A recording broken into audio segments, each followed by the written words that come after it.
Collector સાહેબે એક જ હારીનગરના પરિવારના હોય એ રીતે સાંભળી છે. એમનાથી જેટલા નિકાલ થશે એની પણ એમને ખાતરી આપી છે. નગરપાલિકાના કર્મચારીઓ જોડેથી વ્યવસ્થિત એમને માહિતી પણ લીધી છે. રિપોર્ટો લઈ અને કેટલા ટાઈમમાં તમે આ નિકાલ કરી શકશો, પાણી, સ્વચ્છ પાણી, ગટર, આ બધી તમામ સમસ્યાઓ બાબતે એમની પાસેથી સમય લીધો છે અને ખરેખર કલેક્ટર સાહેબ અને સરકારશ્રીનો અમે આભાર માનીએ છીએ. આજે જે આપનું નામ શું છે અને આજે કલેક્ટર સાહેબ આવતા બાબતે શું છે? મારું નામ પુષ્પકભાઈ ખત્રી છે. આજે કલેક્ટર સાહેબ દફતર તપાસે આવ્યા હતા, જ્યાં અમે અમારી એમના માટે એમને અમે મુલાકાત માગી હતી અને એમને મુલાકાત આપી.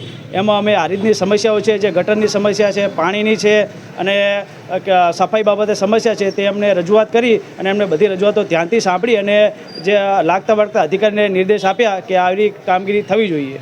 કયા કયા મુદ્દા હશે? અમારા મુદ્દા જો હતા કે હારીજમાં ગટરની ઉભરાતી ગટરની ભયંકર સમસ્યા છે. પહેલાં પણ ફેઝ 1માં ખૂબ જ ભ્રષ્ટાચાર થયેલો હોય અને ફેઝ 2માં કંઈ સારું કામ થઈ રહ્યું નથી, એટલે ગમે ત્યાં ગટરો ઉભરાય છે. એને મેં રજૂઆત કરી, જે એમને નિર્દેશ આપ્યા લાગતા વળગતા અધિકારીને. પછી જે પાણીના પ્રશ્ન છે કે અમુક સોસાયટીમાં નિરંતર પાણી આવતું નથી, તેની પણ એમને ધ્યાનપૂર્વક રજૂઆત સાંભળી. અને ત્રીજો પ્રશ્ન મિનરલ પાણી પ્લાન્ટનો હતો, જેમાં મીઠું પાણીને ડાયરેક્ટ મિનરલ કર્યા વગર પણ વેચણી કરવામાં આવતું, તેની પણ અમે રજૂઆત કરી. એમને ધ્યાન પણ સાંભળી અને નોંધ પણ લીધી.